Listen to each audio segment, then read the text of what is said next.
Hey, this is Geoffrey C, and you're about to learn more about me on this episode of the Audio Infusion Green Room Sessions.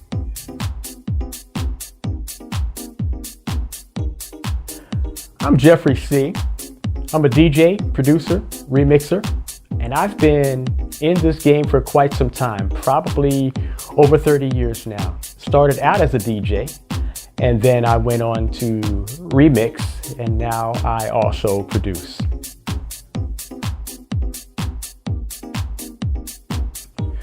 I got into making music and remixes just from loving to take songs and manipulate them and change them and add breaks to them. But it all started out doing pause button mixes on cassette. Remember those? And I always used to record from the radio, and in doing so, I would edit out the announcements so I would have just the music. And if there was a particular song I liked, or a particular part of a song I liked, I used to elongate or extend the breaks or whatever part of the song I liked. And I did that via a pause button on a cassette player. In fact, I believe I had a Pioneer cassette deck at the time. Pause button's worn out, but I digress. So that's how I got into remixing, just loving combining songs and changing songs around.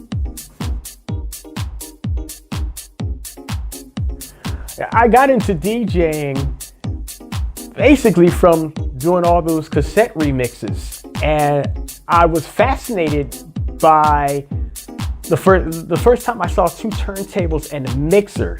I was just totally like, wow, I'd like to do this. It's a quick way to mix songs, blend songs, manipulate them, and I don't have to use a pause button. So I got into DJing for that and my love of music. I love just mixing records.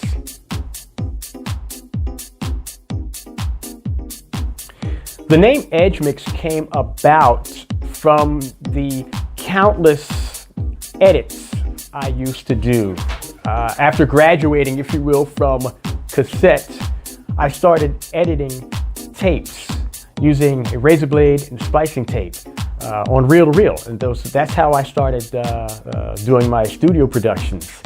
And the name Edge Mix came from the edge of a razor blade. That's what gave me the idea of Edge Mix.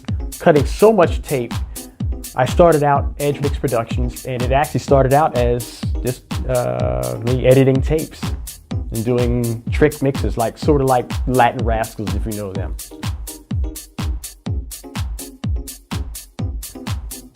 I have to say my most memorable gig was, wow, I have a few of them, but I'll name one.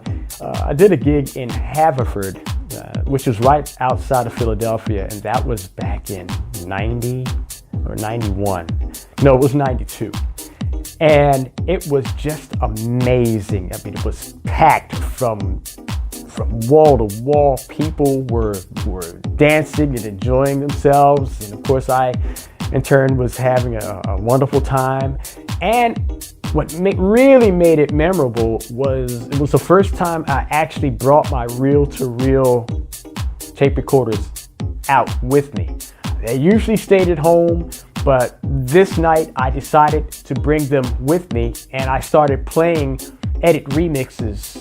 My edit remixes were, up to that point, I was only playing vinyl.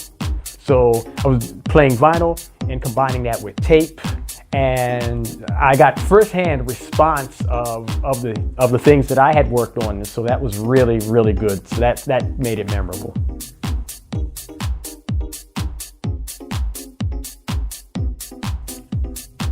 The commercial radio was, at the time, a great opportunity to expand my horizons, if you will, and to express myself on FM.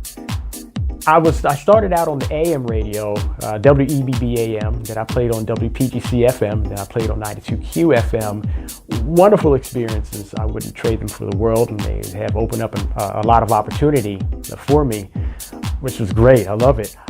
The only thing I have that I can say with commercial radio is that it can be constricting. You have to follow a playlist. And sometimes there may be a song that I like, or I want to play right away, and I have to go through channels. But that's the nature of commercial radio. You have to follow a set of guidelines because they have ratings, they have advertisers that they have to please, sponsors, I should say. And but it was a really overall good experience, that commercial radio.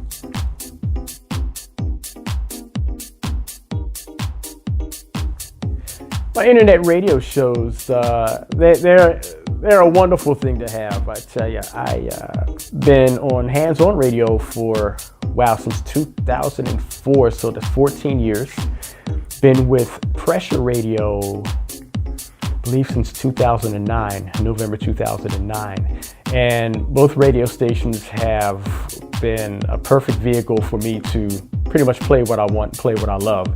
And it just so happens that the listeners happen to love the music as well. So it's a wonderful thing. I'm going to stick with internet radio for quite some time. So.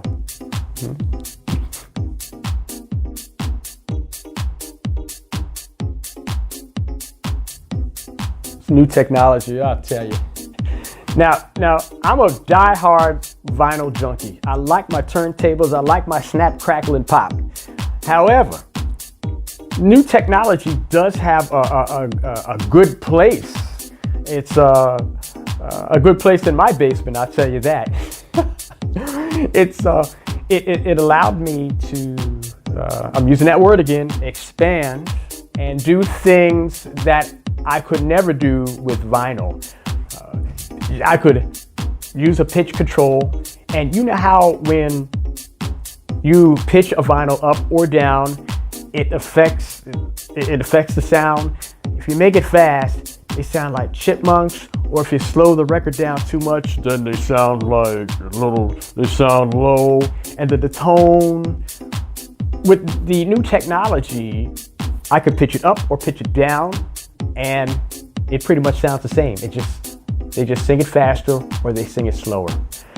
There's a lot of flexibility in the technology. I can do remixes right there live on the fly. I've done a few of those, a few little mashups right there on the spot, where I really couldn't do that with vinyl. Still like my vinyl though.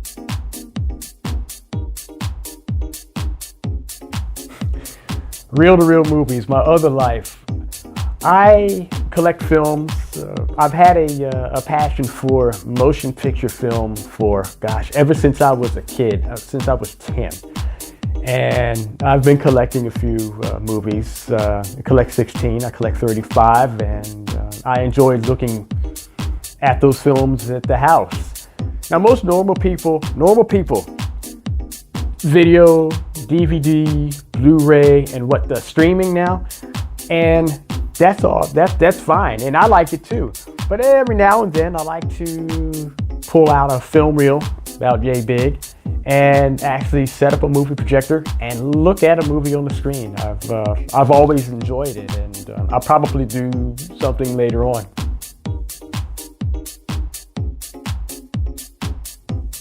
Oh, thank you. So many people to thank. So many people to thank that it's too many to name.